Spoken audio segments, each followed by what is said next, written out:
All right, welcome to Powered by Authenticity, a live recording tonight, and we love those. And you know what we really love is when our guest is just as phenomenal as the one that we have this evening. Dr. Don Barden, welcome to the show. Hey, Emily, thank you for having me. I love your show. I tell you what you're doing and bringing authenticity to the forefront in these types of conversations. It's what the world needs. So thank you for being you, and thank you for your work. I mean, it's amazing. So thanks for having me. I'm honored. Well, thanks for being here. We've been excited to get you on. I know we've been talking about it for a little bit, so it's exciting to see it happen. And just so I'm sure, are you okay if I call you Don, or would you prefer Dr. Barden? Yeah, Okay, you go okay. whatever you want. Yeah, thank you. Yeah, for sure. Well, why don't you share a little bit about yourself with everybody? Wow, that's a long story. I'm getting up there in age. I think the No. best way to describe my life is somewhere between a collision of Forrest Gump and Jason Bourne. So if you can combine those two together, that fits my life really well. But more on the Forrest Gump side. I'm a behavioral economist, but I like to tell everybody I'm really a frustrated anthropologist, which means I care about humans. I love the human experience, the energy, the flow from the reality to the metaphysical side. All of it, I think, is amazing. And what we do with each other is reflected in this thing we call economics. And so I get to travel around the world and help people look at their company, look at their organization, look at whatever the situation is. In a very short period of time, we figure out how to help them get through a little frustrating moment and get back to being transformational.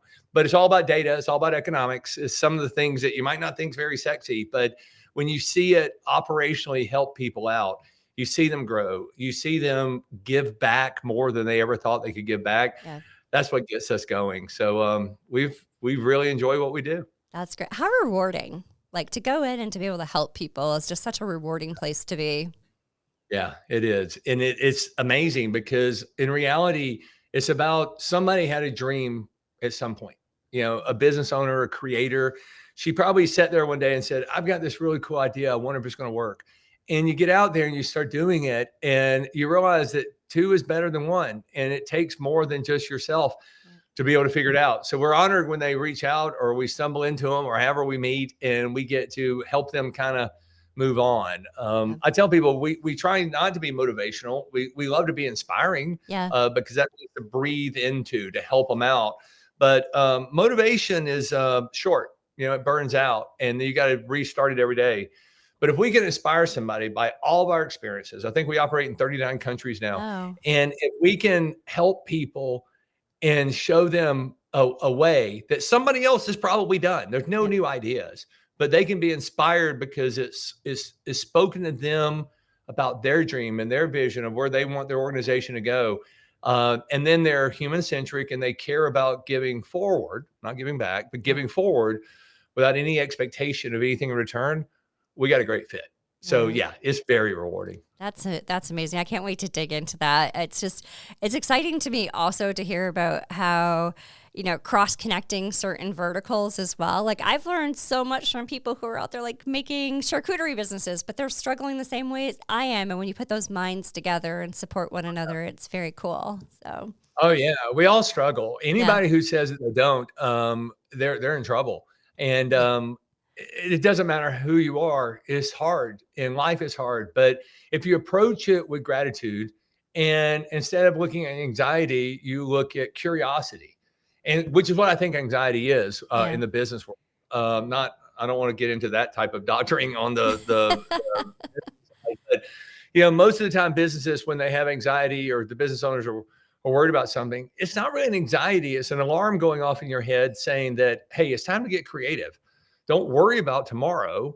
Worry about today. And what can we do to be creative? And if you approach it with gratitude, then your optimism is sustainable and you can go out there and do great things. So, Yeah. yeah, it's a lot of fun. Oh gosh. Well, you've got me fired up and actually put myself into a place where I'm like, I need to remember that tomorrow. Yeah, don't worry about Yeah. tomorrow. It's an old saying, tomorrow has Yep. enough trouble of its own. And tomorrow is not even real. It's The true. only thing that's real is right now. And if you can be present in that, then, and you can look at yourself and say, really, the biggest question is, what am I afraid of? you realize you're afraid of something that's not even happened yet. Yeah. And it's probably not going to happen. But you take that energy and turn it into gratitude and turn it into curiosity. And you can make a lot of things happen. But it takes two to tango, right? Yep. It takes sometimes somebody holding your hand and saying, it's going to be okay. But let me share with you the thousands and thousands of people who've gone before you. And you're not alone. And this isn't the first time this has ever happened in history. It's the billionth time. It's just your time. Yep. So you feel it. And I get that. But let us share with you what we've seen around the world. And it works. And I'm really proud of it. That's amazing. Well, I can't wait to talk about this a little bit more. I'm so excited. Just what a great intro. And one thing we like to do here as well is get to know our guests on a little bit of a personal level. Typically, it involves food, just because we think food is a great connector amongst everybody. So if you walk into a coffee shop, what's your order going to be? Black coffee. Me too. Just black coffee. I don't put milk or cream or sugar. I just want it black, which is hard to do. That when you order that, they look at you like you're crazy. And I'm like, I just want black coffee. And you know what? That's how I tell a really great cup of coffee, because I just drink it straight. Just give me that black cup of coffee and it's fantastic. Yep. Yeah, and I can take coffee through an IV, just, I love coffee. Although today I have made a commitment to start doing some turmeric and some teas. So I'm trying to expand a little bit, but black coffee, man, let's just do it. Me too. Now, producer Ken, what's your order going to be? I mean, day to day, I'm just a coffee with a little honey and creamer in it, but that's nice. I am a sucker for a macchiato. Yeah. If somebody prepares me a coffee and they bring it to me with all that stuff and it's real pretty, I love it. Yeah. I'll drink it. Yeah. But the go-to is just black. Just do it right. I'm with you. And so we were talking earlier about our joint love of the city of Toronto. So now when you've been to Toronto, have you done like Tim Hortons? Have you done the traditional You got it. Tim Hortons was, he was Starbucks before Starbucks, literally. Yeah. And I love Tim Hortons. And I live in Atlanta, and they just opened a Tim Hortons down here. Stop. So that's sort of exciting. We'll see where it goes. All right. Well, keep me posted. Toronto is my favorite, or at least top three, but I would say my favorite go-to city in the world. So I'm glad you're up there. It's right around the corner. Yeah. You're on the other side of the imaginary dotted line. That's correct. So I'm glad. I love Toronto. Oh, that's awesome. Yeah, we love it here at the podcast too. So the other thing that we love is the work that you're doing through The Perfect Plan. And I know when I've had a chance to connect, it's just very interesting to me. So I would love for you to share that work with the audience. Sure. The Perfect Plan is about 20-something years old now. Wow. I spent the first 25 years of my career on Wall Street, or working for Wall Street-based firms. I've always lived in Atlanta, but I would travel to London, Boston, Toronto every day where it was. And I had the pleasure of working with some of the best and the brightest in any country I went to. It was amazing. I got sent all over the world. But I started noticing that there was a trend amongst the elite performers and the elite businesses that we worked with. And they would send me to different countries where there's different languages, different cultures, there's a different deals, a different currency. Everything about it was different, except there was this odd common denominator. There's almost this energy that existed within these people who performed at the highest level. Yeah. And it was so common. It didn't matter what industry. I mean, I worked with the fish markets in Tokyo. I've worked with the Maple Leafs. Yeah. I've worked with all these great organizations around the world, but there was that common theme. So I worked for a gentleman, probably one of the most gregarious CEOs on Wall Street at the time. He's passed away now, but what a great man. And I went to him, and this is 20-something years ago. I was working on my doctorate, and I said, look, I've got this idea about this thing. And I said, I think there's some odd little combination of something that these elite people do differently. And I'd like to study that, and I'd really like for you to pay for it. And he came back and he said, that's everything we could ever want for. You're talking about an unfair advantage. You're talking about something that if we could see it and replicate it, then it helps everybody out.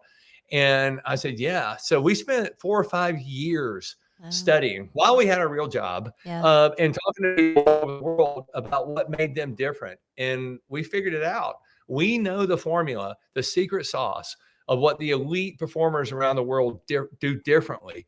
But most importantly, what the Perfect Plan reveals is why. Like the science, the understanding of it. So when you first look at it, a single piece of paper, you'll look at it and go, oh, it's just a formula. Yeah, it is. You just do it. But if you understand it, then it becomes a valve that you can turn up and down at will. And you can 3x, 5x, 10x, 20x company because you understand human behavior, you understand where you fit into it. And so the Perfect Plan took off, and it's used by people all over the world right now. We're really excited that it's helping people out. That is amazing. And I love how it just kind of came about, like you're just like, you noticed the same pattern and could realize that and bring it into something that became a tangible use case for all others. Oh yeah. What's interesting, there's so many people, like we were talking about worrying about tomorrow. There's so many people worried about tomorrow, they're missing today. They deprive themselves of today. And if you can be present and open your mind to the power of observation, it's crazy what you can see. And how you start seeing patterns and noticing missing pieces of the puzzles, that come together. And it's a beautiful thing, but you got to be present. If you're worried about the future, fine. If you're living in the past, fine. It's not going to work. But if you're present, then it sort of opens your eyes to see what's really going on around you. And that's how we first noticed it. But we did it with scientific methodology. I mean, there's no way anybody can doubt the method and the process of the research. It wasn't just rah, yeah, here's what we know. It was real. And we're excited that it's out there helping some of the biggest companies in the world. It's helping the U.S. Army. It's helping, I don't know very many. Well, it's in all every continent has somebody using it right now. So we're excited about it. That's amazing. That is great. And it's kind of, I can't imagine like the pride that you feel. Like that's a proud dad moment right there. Like when you have something that's so great. Yeah, it's a good pride. Yeah. There's a good and a bad pride. Yeah. Whenever I say pride is PRIDE, whenever the I in the middle is bigger than everything else, that means it's centered on you. Yep. That's not the good pride. Right. Ours is we're just proud of not the work that we did and not even the Perfect Plan. We're proud of the people who use it, and they kind of give you an attaboy every now and then, because that makes you feel good. Yeah. Where you can see that it actually helped people do something. Yeah. All we ask whenever anybody comes and says, hey, this was great, I really owe you guys. I'm like, you don't owe me. You owe everybody else. So do me a favor. As you're growing, as you're experiencing these things, as you've unlocked the keys to a better tomorrow for you, it doesn't mean it's all going to be la la land. I mean, it's going to be ups and downs. It's hard. Reality is reality. But do me a favor and promise me you'll give something back. And I don't care what it is. I don't just anything. I don't care if you give out $100 bills on the corner at Christmas. I don't care. Just do something, and don't be afraid to hide it. Because if you tell your team you're doing, if you tell your customers, hey, we have this passion for autism, say, and this is what we do to help raise money for that. Talk about it. Yeah. That's not bragging. That's a motivational opportunity for somebody else to possibly collaborate with you or to be inspired themselves to go do something. So we try to create people who, within their success, they recognize the humility of the moment. And they realize that there's something bigger here going on. It's bigger than us. So what can we do to help serve other people? And when that happens, that's that dad pride that I like. So that's cool. Okay, so this is the second time this has come up today for me in conversation about how, if you're so lucky to have been able to be successful at something, give something back, put that kindness into the world. It may have a ripple effect. Like people see that and they want to emulate that, especially to your point, if you're talking about it, it's okay to say, I've been able to give this back because of the success that I felt. And wow, now you've gone and inspired somebody else to go out there and try to get to that level and give back as well. Yeah. Yeah. It's not bragging unless you've got the bad pride. If it's all about you and it's bragging, that's not going to work out for you. Yep. You might feel good for a minute, but it's not going to work out.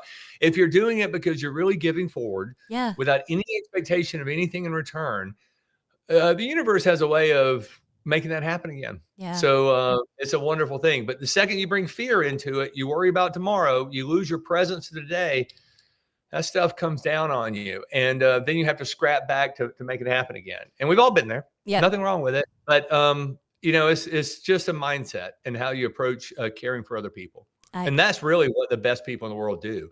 At the end of the Perfect Plan study, not to give you the big whammy, because there is a formula. There is a scientific understanding where you go, oh, now I get it. Now I know why if you lead with gratitude, the response is this. This is why I know.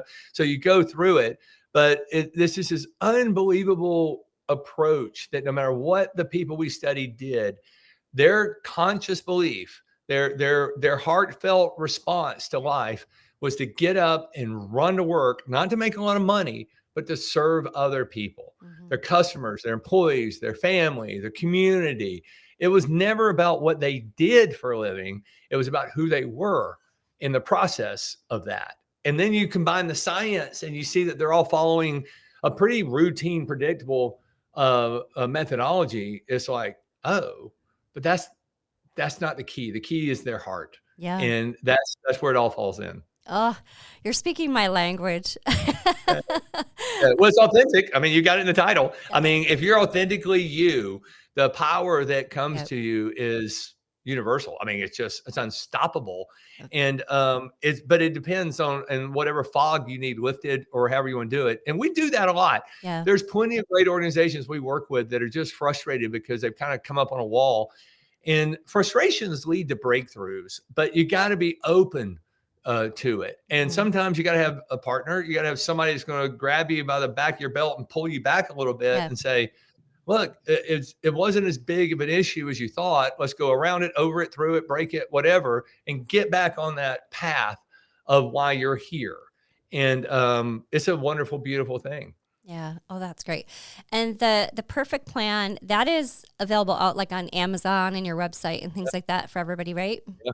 Oh, yeah. And I'll tell you, Emily, we'll do this for you. If anybody wants to send me a note on LinkedIn or through the websites and say, hey, I heard this on Emily's podcast and I love being authentic. If they say that, we'll send them a free e-copy. Oh, no kidding. Thank you. But I have to say that they heard it from you. All right. And we're happy to do that. Oh, well, thank you so much. We're going to promote that because I feel, first of all, I can tell just how truly good, just the kindness and the heart. And it's my belief that leaders, if they lead with that authentic, vulnerable, just, put a spin of empathy on the way that you're leading, people will want to do good and you want to do good. And that just, again, that if that grows into the world, what a place we will be in. So it's contagious. It really is contagious. But back to your whole mantra, it's got to be authentic.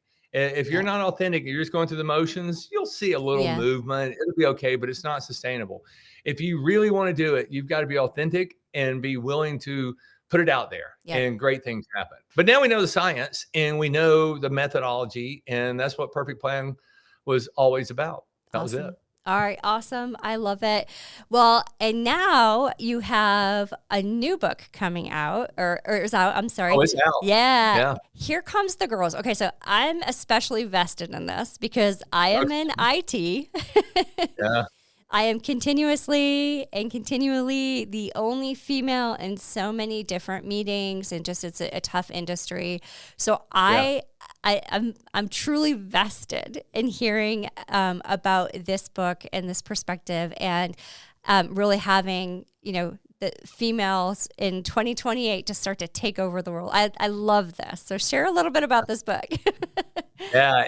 Again, go back to the power of observation. I'm considerably older than you. So I've watched things change over time, but I've always paid attention, always been aware of it. Yeah. And what we noticed about 5 or 6 years ago is like, everybody talks about women, not enough women in the boardroom and not enough women in leadership. And there's an argument. I mean, we're not going to go down on that. Yeah. But it's getting better. And I started noticing, I'm looking around going, it's not just better, it's measurable.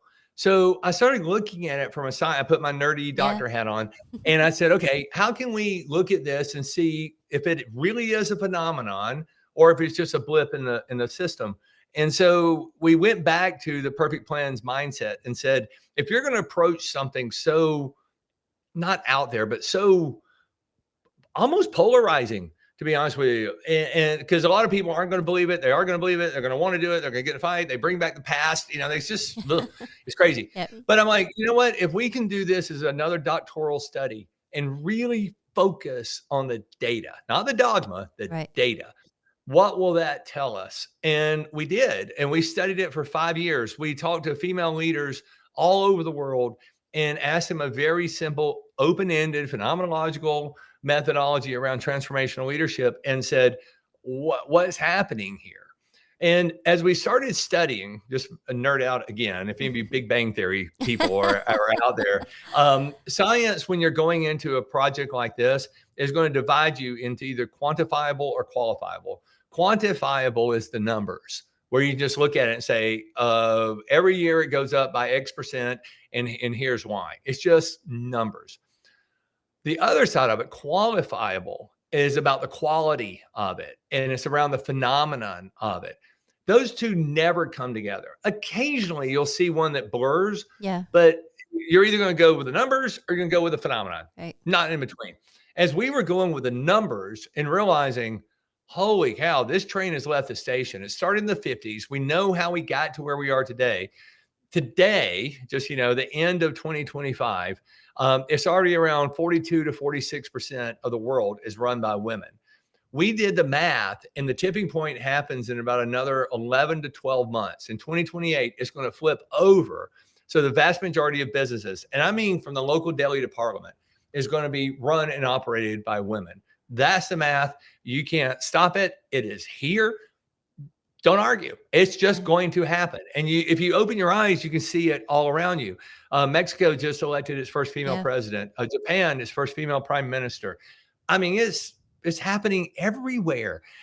6 of the big 8 firms on Wall Street are now, their CEOs, especially in major divisions, are women.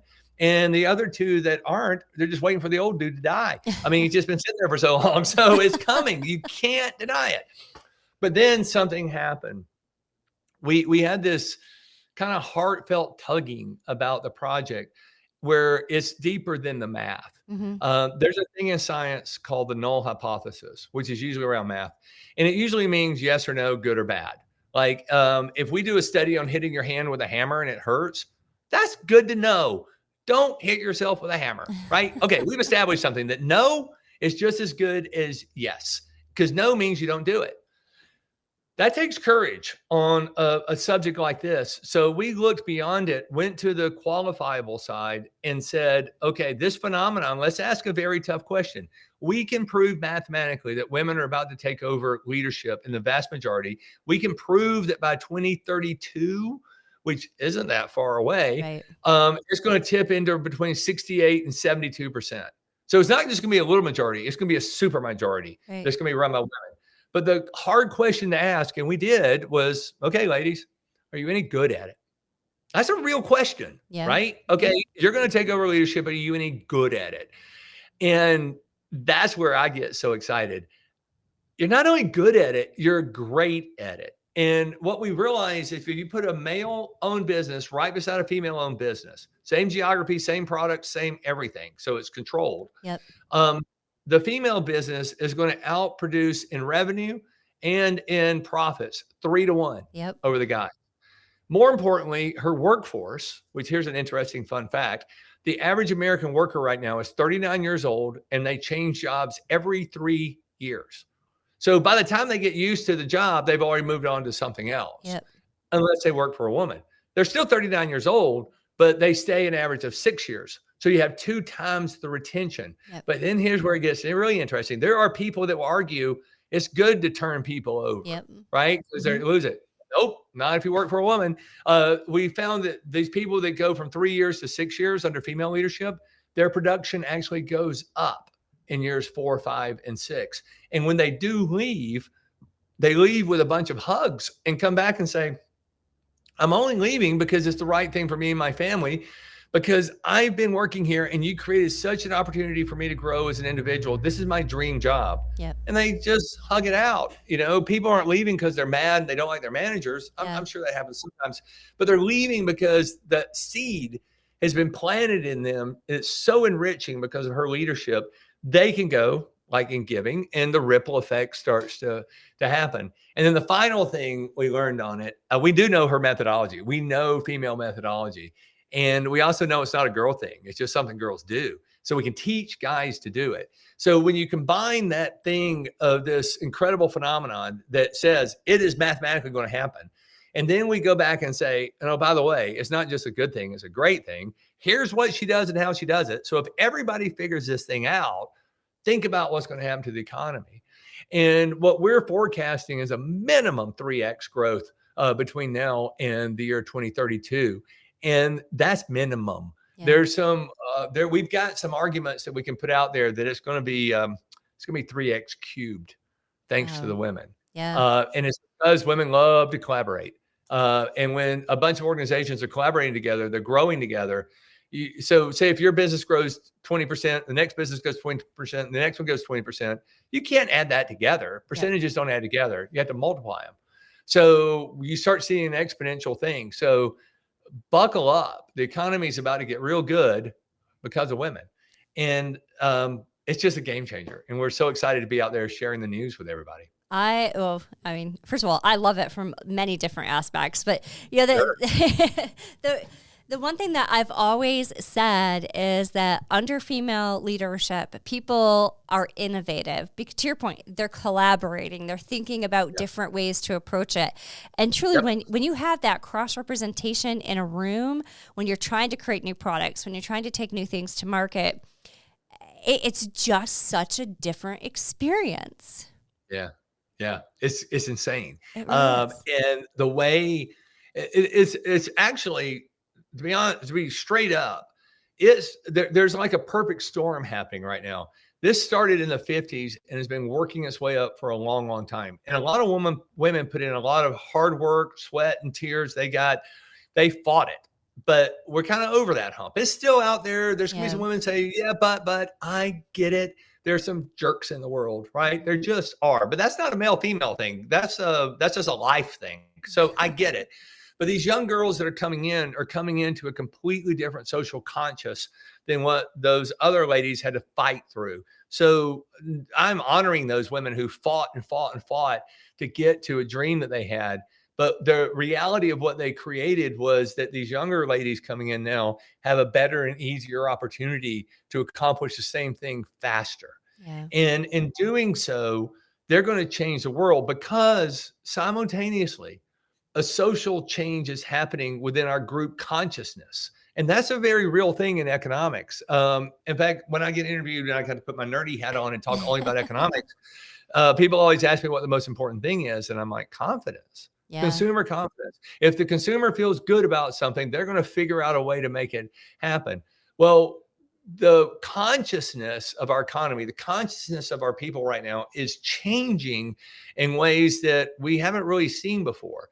But if you are authentic and if you accept it for what it is, and then you look around and go, man, this couldn't be more perfect timing. As the workforce is saying, I want to be more relevant.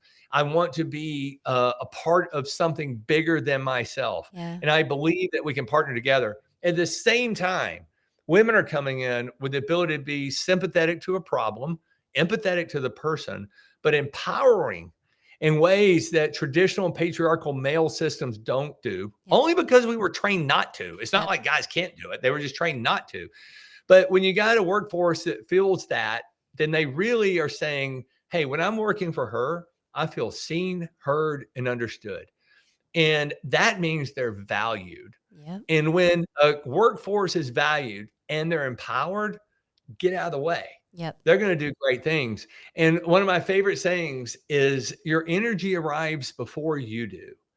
And so in traditional patriarchal male old school leadership, more of a dictatorial kind of I'm going to lecture and tell you what to do kind of thing.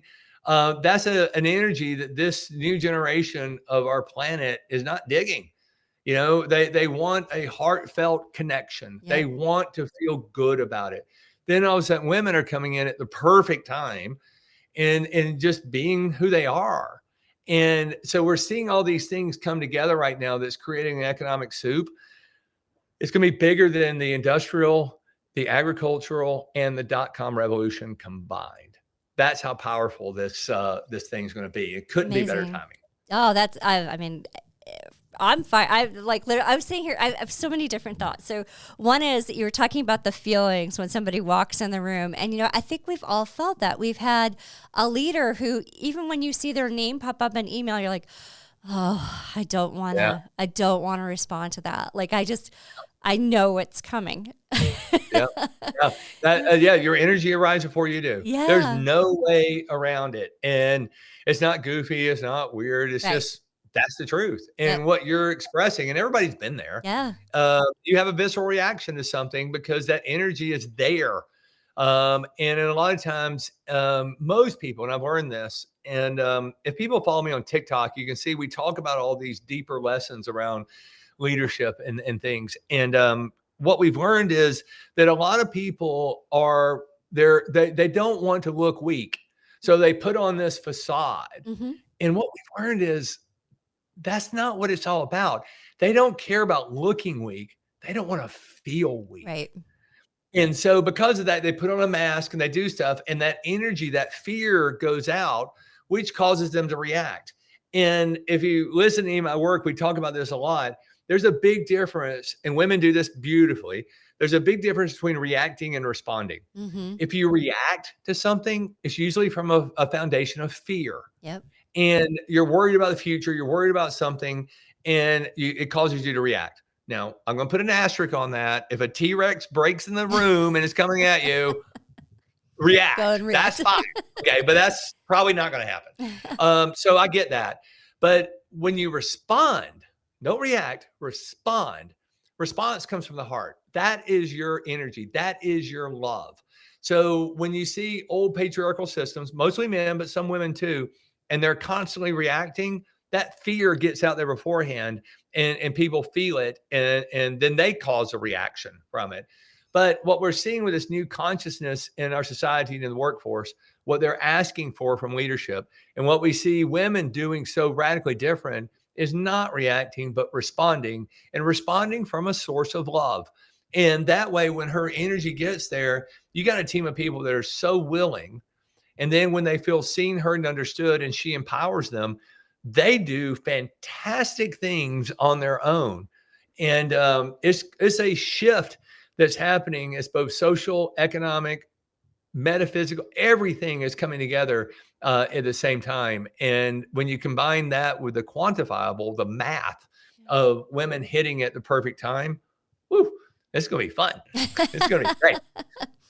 Well, and it's funny because you talk about like the reaction versus the response, and you still see people who they get an email from a leader and their first thing is to react to it. Like I know I've had Teams messages pop up telling me I need to react to something before I've even had a chance to read it in turn, like absorb it, take a moment so that I can appropriately respond to it. So I love the fact that it's shifting. One question that did pop into mind, and this may not be relevant, was there any impacts to this out of COVID? Is there anything that's great. COVID accelerated some things. There's a thing called the progress theory. And we're actually, I talked about that a lot today. My version of it was history does not repeat itself. Mm-hmm. It doesn't. And I've talked to some great historians who said that history does not repeat itself. People repeat themselves. And when we look back in time and we study people, we call it history. But history is inanimate. History doesn't do anything. History is a reflection of who we are as a person. So we repeat ourselves. And the progress theory says that, we're still cave dwellers. We just live in better caves. We haven't changed in 10,000 years, but we got better tools and we have a better ability to respond or react to things that we didn't happen. Now, obviously, COVID accelerated some things, like we're talking virtually. You're in New York, I'm in Georgia, and this machine, this contraption that we're talking to, it's not a communication device that we're on. We are not communicating through this tool we've created. Yep. We are transportating. So this device isn't a communication device. It's a transportation device. For all practical purposes, your brain thinks I'm with you, just up there near Buffalo, right? My brain thinks that you're here with me in Atlanta and we're having a conversation. That's really cool. Yeah. So COVID accelerated some of that stuff. But no, it was going to happen. Yeah. There's no way around it. So love it. It's kind of cool. COVID was a great reveal. I'm sorry to interrupt. COVID was a great reveal. I agree. Yeah. Yeah, we got to see who's real and who's not. But most importantly, what it did was it showed us who's relevant. Yeah. And I do think that's one thing COVID did do, is it accelerated the people can't hide anymore. Let's just put it that way. You can't go to work and hide and pretend it's not happening. If you're working from home, you're using transportation devices like this. It's very hard to hide like you used to be able to. So I think it's going to force relevance more than anything. And there's nothing more relevant right now than female leadership. So all the stars are aligning right now, and it's a lot of fun. Yeah, that makes me so happy to hear. I mean, honestly, and I don't think we can say it enough, having that empathy, that kindness that comes, that leading with heart, that understanding, it just drives culture, it drives innovation, which is going to drive profitability across the board. And it just, I think I just look at the history of, we've had, to your point, like almost like that dictatorship from leaders, like just go do this and don't talk about the whys, and the connecting the business strategy to the action. Like, I feel like all of it just gets better when you take that time with your team members. So it's exciting. And let me say something about what you just said, because I think that's very important. Yeah.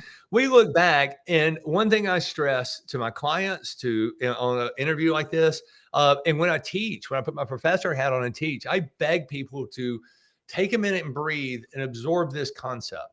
And the concept's real simple. It's actually a command. Do not judge the past ever, because it's contextual. So if you look back, and I've talked to a lot of people who are upset about the male patriarchal system. I get it. We can look back over time and think, well, I wouldn't do it that way.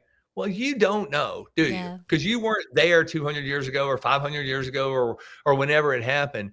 And I do believe that people work the best they can with what they've got at the time. Yep. But here's what I tell people. As that patriarchal male system came up, we know why it originally happened. We also know why people took advantage of it.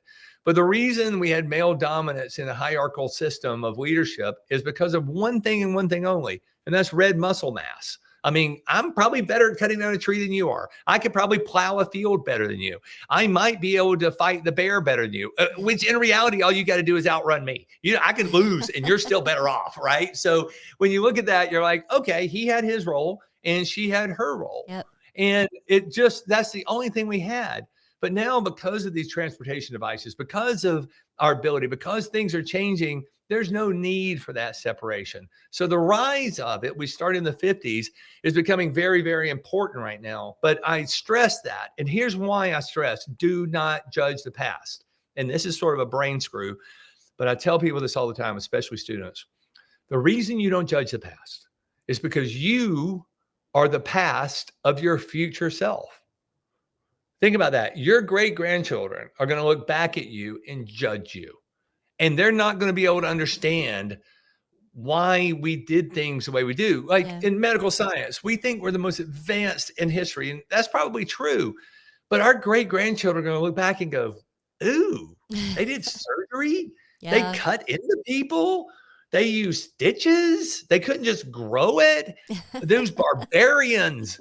So whereas we're so proud of ourselves, and we should be, of what we've accomplished, our future self is going to think that we're barbarians. Yeah. And if you don't believe me, George Washington died of strep throat. One pill would have saved that man's life. Yep. Think about that. And we look back and they were putting leeches on him and things, trying to help him with his infection because it had gotten so bad. But we look at that and go, oh God, they're barbarians. They were doing the best they could with what they had. Today, we're doing the best we can with what we've got. So don't judge the past unless you're ready to be judged by your future self. And when you get to that state of understanding, you kind of let go of the past and you realize that we shouldn't live in the past, but we should acknowledge that we're from the past. Yeah. And then if you look at the cover of Here Come the Girls, the tagline says, a celebration of why women will take over global leadership in 2028. It's something to celebrate. Don't rob yourself of the happiness on this because you're kind of bitching and moaning about the past. Yep. That's the past, man. Let it go. And let's just live in the present and be open and heartfelt and responsive and lead with love. Our energy will get there. And let's learn from what all these women are teaching us now. And this is just awesome. Oh my gosh, I love that so much. Cool. It's so cool. And I'll say one other thing is that it's not just, not looking at, and making judgment about the past. It's also looking at a person. And I think this is where you take that same concept and apply it to each person that you deal with on a day-to-day basis. They're doing the best that they can, and also trying to not look at what happened yesterday and just, be able to proceed with the day. And, that's where I go back to that kindness perspective, even in the workplace, because you don't know what your coworkers are going through. So, take a moment and just, stop. And just breathe. Chick-fil-A did a great job with that several years ago. They came out with this internal video that you can Google now. Yeah. And it's called Every Life Has a Story. And it was a training video that they did. And I don't care if you like Chick-fil-A or not. They're a good organization. And what happens is you go into one of their stores. It's crowded. It's around lunchtime. You should Google this. Every Life Has a Story. Chick-fil-A, and just watch that video. But watch it alone because you will be crying by the time it's over with. What happens is the camera boom goes over people in the restaurant and a bubble pops up and says what's happening in their lives.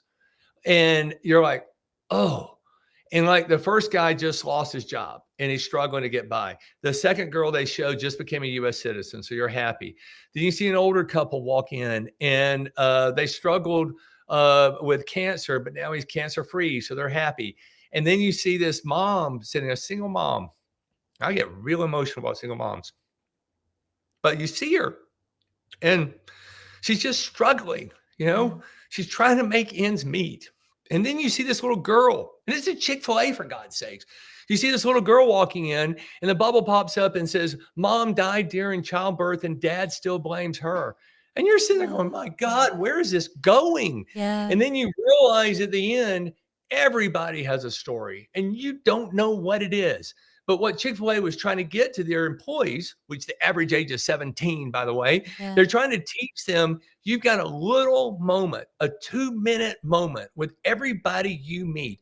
You might not know the story, but you do know that everybody's fighting something.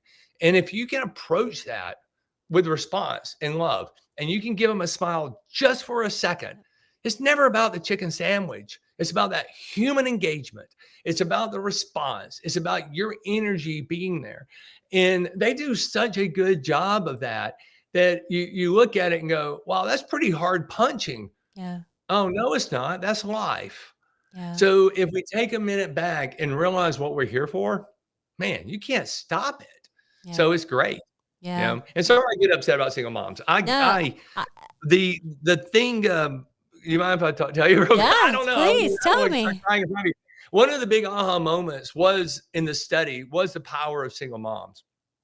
And everybody knows, it's hard, right? Yeah. And if it doesn't affect you, it doesn't affect you. If it does affect you, it does. It's just one of those missing pieces of the puzzle that we're all going through in life. But going through this and talking to all these women and getting to know their stories, I realized it's not hard at all to be a single mom. I don't know why we're making such a big deal saying it's hard to be a single mom. It's not hard. It's impossible to be a single mom. Yeah. It's impossible. But these women get up and do it every day with love. And you're looking at it going, I couldn't do that. I couldn't do that at all. So what is it about it? And I had one CEO, a female CEO said, for every 10 single moms I hire, I can fire 100 regular employees. That's how they can figure out how to make stuff work. So you got the power of these women who are putting everything out there to do it. And it's not hard, it's impossible.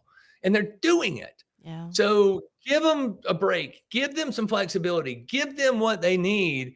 And what they're going to give you back is 1,000 times more than what anybody else can do. And that was a big aha moment for me. And I don't know, I'm just so endeared by it. Yeah. It's just phenomenal to see it and watch it. But it's not hard.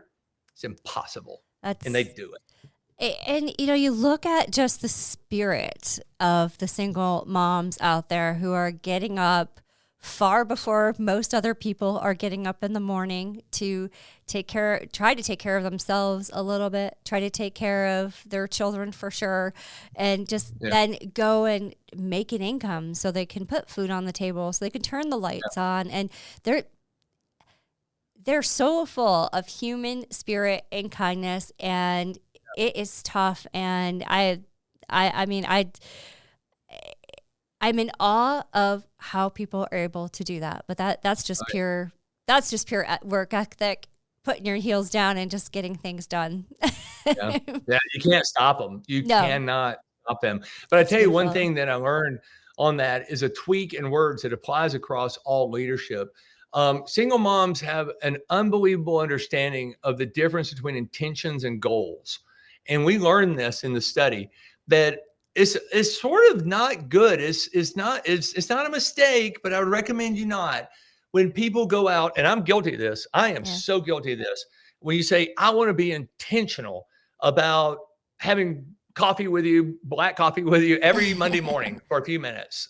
Well, that's coming from the brain. Intention comes from the brain, and intention only knows past fail. That's it. And so that means if you're intentional about doing something and it doesn't happen, like with a single mom, because something came up, there's a transition in there that translates in her brain and your brain as failure. That's not fair.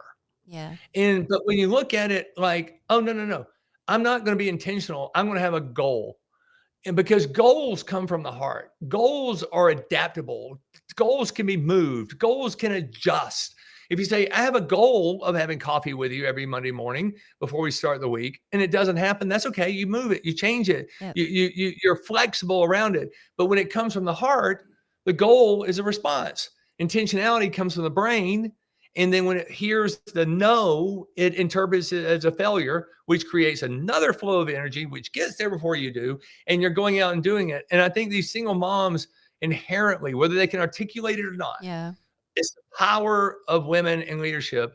It's about goals from the heart, which are adaptable, adjustable. They're sympathetic, they're empathetic, they're valued, and they're empowered. And that's something that men have not been trained to do. And it's just the most beautiful thing. Yeah. That's the only thing I can say. It is the most beautiful thing. Oh gosh. Oh my gosh. I love it. Well, I could talk all day on this. It's such, I know. And you're so easy to talk to. Like, I love this conversation. What's though, one thing, and we've talked about a lot today, and I just want to reiterate that this conversation just fuels my personal soul. Like, I just,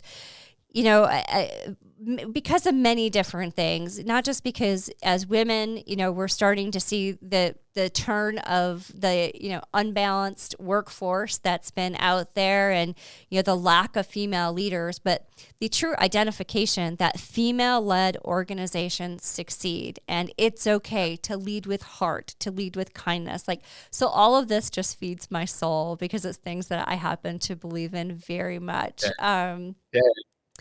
But what's one thing out of all of this that we've spoken about today that you really want to make sure our listeners know about you and your work? It's actually twofold. And thank you for asking that question. That's a great question. I think what we help people do from our own personal experiences, it's not like we're coming out there preaching out of a book we haven't read and lived. We live it. And through these lived experiences, we know a few things. Number one, it's okay to admit that you had no idea. It is perfectly fine to look at a situation that you might have flubbed up or you wish you'd done differently or whatever, and just admit your own humanity. I had no idea. That is critical to any process that's out there. And I think women do that better than guys do because they're not protecting the same ego.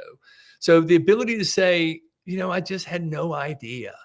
That's huge. But really the cap of it all is a simple concept. Love wins. Nothing else to say. Love wins. It always does, it always has, and it always will. So if you can open up your heart and you can learn a few things, constantly be grateful in your curiosity and reach out there for it and be able to say, you know what, I had no idea. And be honest and humble. That's authenticity. That is the power of being authentic, is saying, I have no idea. But when you let all that out, you realize that love really does win. And love is that universal energy. That's who we are. Everything else we've tacked onto it and calcified ourselves.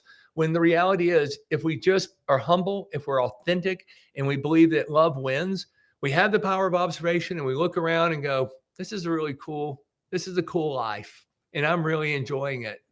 Even though it was a bad day, it was good. Love wins.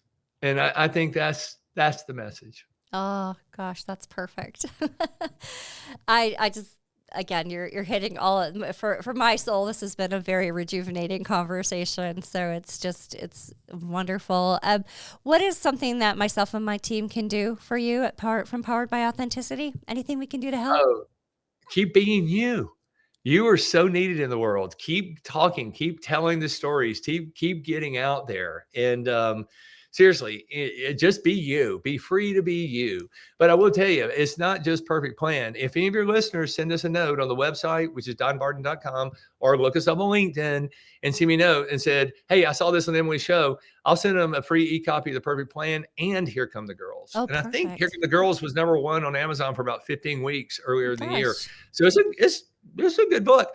And I'm happy to send them free copies. But they got to say, I saw this on Emily's show. Right. I believe in the power of authenticity, and we'll send it to them immediately. Oh, thank you. That's such a generous offer. I really appreciate that. It's just, it's, again, these are topics and conversations that fuel my soul. So I really appreciate you for being here. And I just want to also give you kudos for your LinkedIn content. So you post great videos, great reminders out there. And it's fun to follow you. Thank you. I appreciate that. And to everybody, if they want more, we've learned who TikTok is. And, for every 100 we get on LinkedIn, we get 20,000 on TikTok. So, we got some deeper stuff on TikTok. Awesome. And I love it. And I love the comments. I try to read every comment. Amazing. And respond, even if it's just a little hard. I love hearing the stories. And any way we can help anybody, do it. But you just keep being you. I love your work and what you're doing, and I am grateful and full of love. So thank you. Well, thank you. And producer Ken is forcing me to get into TikTok land. It's been, Yeah, you should. Yeah. yeah. Nuts. Just the viewership there is so much larger. We just have to make that push. Yeah. It's worth it. Yeah. So anyway, well, thank you for being you, Emily. You're beautiful. You're awesome. And I really appreciate what you're doing. Well, thank you for being here tonight. Like I said, I could talk to you all day because this is just amazing conversation. So really, I'm grateful for you. I know it's getting late in the day, but we do appreciate you being here. And we really appreciate everyone who is able to join us live tonight. And we'll be pushing this also to our listeners out on all of our podcast platforms that we use. And just, again, thank you to all of those listeners. And producer Ken, thanks for being here tonight. You got it. And Don, I actually am in a community art studio right now. So they have a podcast area that they let us use. A little Nice. bit of the graphics in the back there. So just a huge shout out to Go Art here in Batavia for their ongoing support. And Don, this has truly been just such a great episode. And thank you so much for being here. Oh, thank you for having me. Just keep being you. Oh, thanks. All right. Well, I hope you have a great night.